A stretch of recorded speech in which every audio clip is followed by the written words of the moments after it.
Welcome back. So, you see the bits of tmod register, that is M1 M0 is for selection of timer modes and C bar T is for selection of timer or counter. Then now the last bit is gate.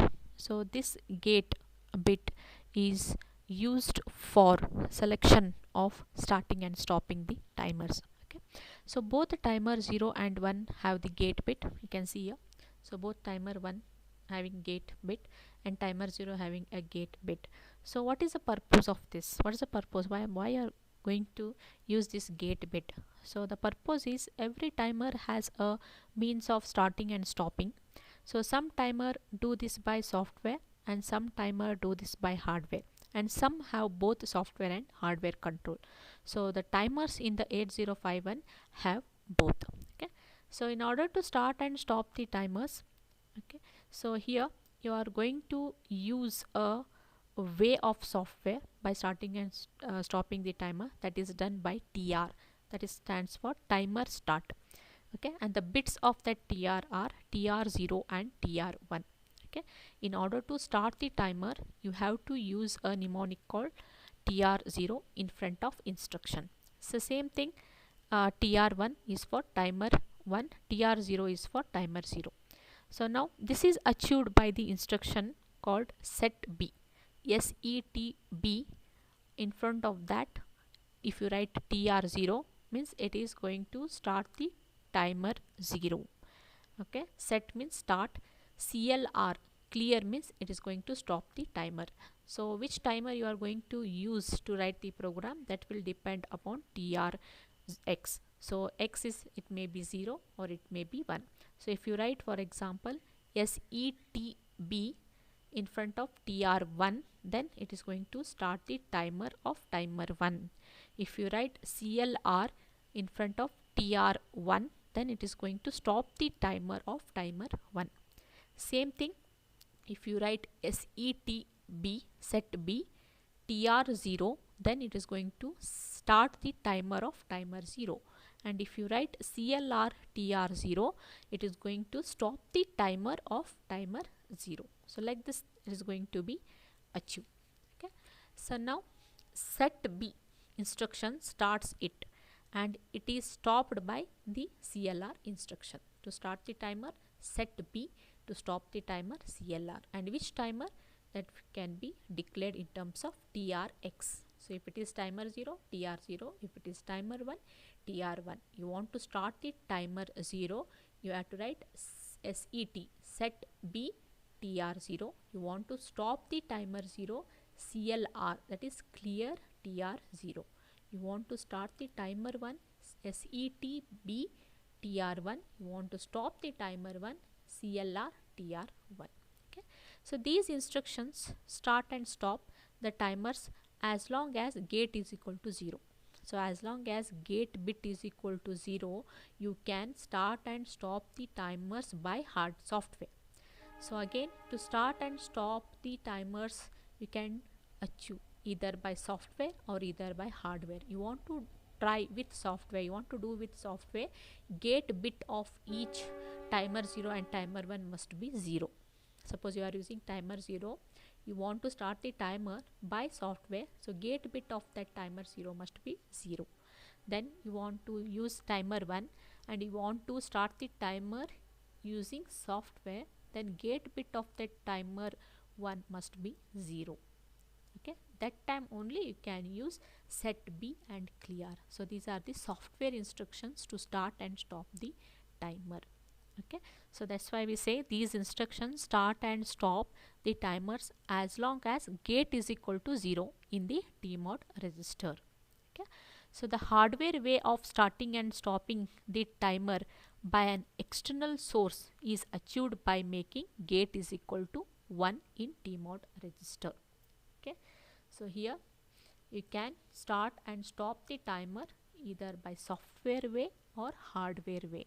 You want to do with software way, gate must be equal to 0. You want to do by hardware way, the gate value must be equal to 1. So you want to do software way, gate is equal to 0, and the instruction you want to start and stop instruction you are going to use as set B is to start the timer, CLR is to stop the timer.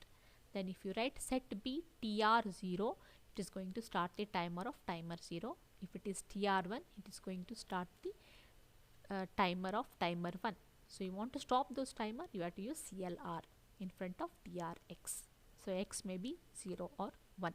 Suppose you want to do by hardware, the gate values must equal to 1. Okay. So however, to avoid further confusion for now, we will make gate equal to 0 only. Okay. So meaning that no external hardware is needed to start and stop the timer. So next we concentrate only by using software. So that's why in order to avoid the further confusion for now, we will make gate equal to 0. Means no external hardware is needed to stop and start the timers. Okay. So the using software to start and stop the timer where gate equal to 0, all we need are the instruction are set B, TRX and CLRX. Hope you are clear. Okay. So this is a timer mode. So before before putting the values in THX and TLX, you have to put the value in T mode. Means it is going to tell which type of mode you are using and which type of timer you are going to use. Okay. So this is a brief about T mode. Then here you can see gate control when set. So when set, timer bar counter is enabled only while INTX pin is high and TRX control pin is set. So when it is 1 means it is by hardware. So these are the pins of 8051. So that time INTX, that is the interrupt pin, is going to be high, and TR, that is timer start pin, also is going to be high. Then when it is cleared, so that is fully by software, so that's why the timer is enabled whenever the TRX control bit is set. Okay. So this is a T mode register. Then next we'll see one example. So how we can choose timer 0, timer 1 and modes. Okay. So this is a example from textbook, that is example 9.1, that indicate which mode and which timer are selected for each of the following. Okay. So here instructions are given, you have to indicate which mode it is used and which timer it is used, means which timers and which mode are selected for each of the following instructions. So let us take first one, move tmod comma #1 h. So 01 is a hex value, so h is there means 01 is a hex value.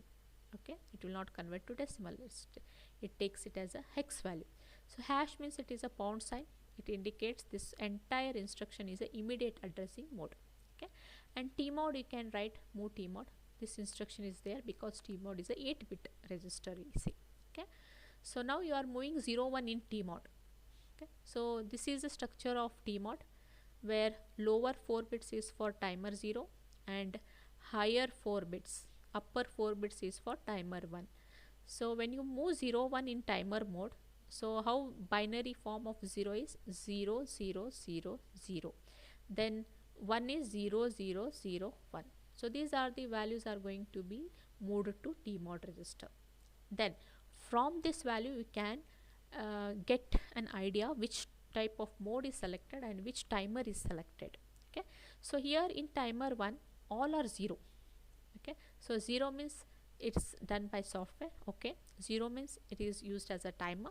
Then 0 0, so when it is a 0 0, okay, when the values are 0 0, it is going to be selected, I told it's a mode 0. So mode 0 is not used in 8051. So you will come to know this entire thing means timer 1 is not selected. Okay, so gate, if you write 0, you will understand it is a starting and stopping done by the software. Okay, then C bar T is 0 means the timer is selected. Okay, then when mode 0 means M1 and M1 are 0 0 means it is nothing but mode 0. So mode 0, I told it cannot be used in 8051, which is of 8-bit. So that's why this entire thing is not used, means timer 1 is not used here. Okay, then go to the lower 4 bits. 0, gate is 0, so we'll come to understand that it is starting and stopping the timer is done by software. C bar T is 0 means timer is used. So 0 1, so mode 1 is M1 is 0, m0 is 1. So when the m1 and m0 are 0 1, which mode is selected? That is mode 1.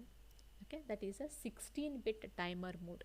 So now you come to know, so the move tmod #01, okay, is selected mode 1 and timer 0, because here mode is selected, because mode 1 can be used in 8051. So here you can conclude that the tmod value is 000001 and m1 m0 is 01. So mode 1 in timer 0 is selected. Mode 1 of timer 0 is selected, means you are using timer 0 and mode 1. Okay, so like this you can indicate which mode and which timer are selected. So next example is move tmod #20. So 20 you move to tmod.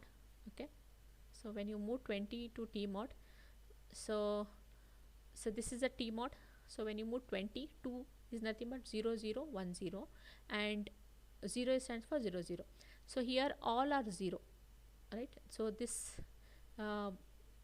timer 0 is not used here, because mode selection is for 00, means mode 0. Mode 0 is not used in 8051.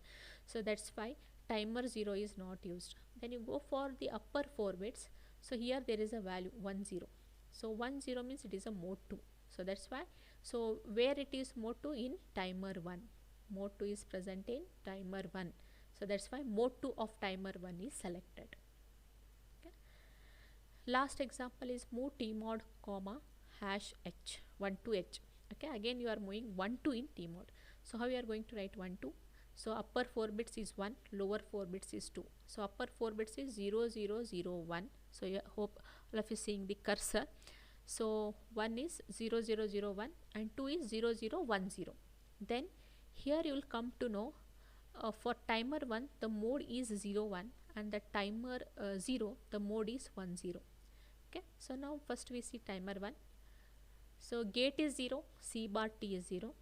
Then m1 is 0 and m0 is 1. When m1 is 0, m0 is 1, means it is a mode 1. So mode 1 can be used in 8051, is used in 8051. So now we can say mode 1 of timer 1. So mode 1 of timer 1 is selected. Then you go for lower 4 bits. Gate is 0, C bar T is 0. Then m1 is 1, m0 is 0. So when it is 1 0, it is nothing but mode 2. So mode 2 is selected from timer 0. So they can see mode 2 of timer 0 and mode 1 of timer 1. So as I told, you can use timers separately or you can use both timers at a time while writing the program. So if you see first instruction, I am using only timer 0 of mode 1. Then I will continue with program. If I write second instruction, so here I am using timer 1 of mode 2, then I will write particular program. Then in some application I want to use both the timers of different modes, then I will make use of this value in tmod, that is 1 2. I want to use mode 2 for timer 0 and mode 1 for timer 1, the value becomes 1 2. Okay, here I am using both the timers of different modes. Okay, so this is just an example how we are going to load the value in tmod register before you start the timer. So next I told, whenever you are going to start the timer, so C bar T is equal to 0. So means timer is selected. So for that input is a internal clock, right? So whatever the frequency is there, that will be divided by 12. Okay, so here find the timer's clock frequency and its period for various 8051 based system, okay, with a crystal frequency of 11.0592 megahertz when C bar T of tmod is 0. Okay, so C bar T is 0 means you will come to know that is a timer is selected. So for to start the timer you need a internal input as a internal clock, system clock, right? So like this it will be, first it will be XTAL oscillator, okay, crystal oscillator. Then that whatever the frequency is given, that will be divided by 12, and that frequency, using that frequency you are going to find this T value. Okay, so here crystal frequency is given, that is 11.0592 megahertz. So that is nothing but XTAL oscillator. XTAL oscillator value, that is crystal frequency value, is 11.0592 megahertz. So that value is divided by 12.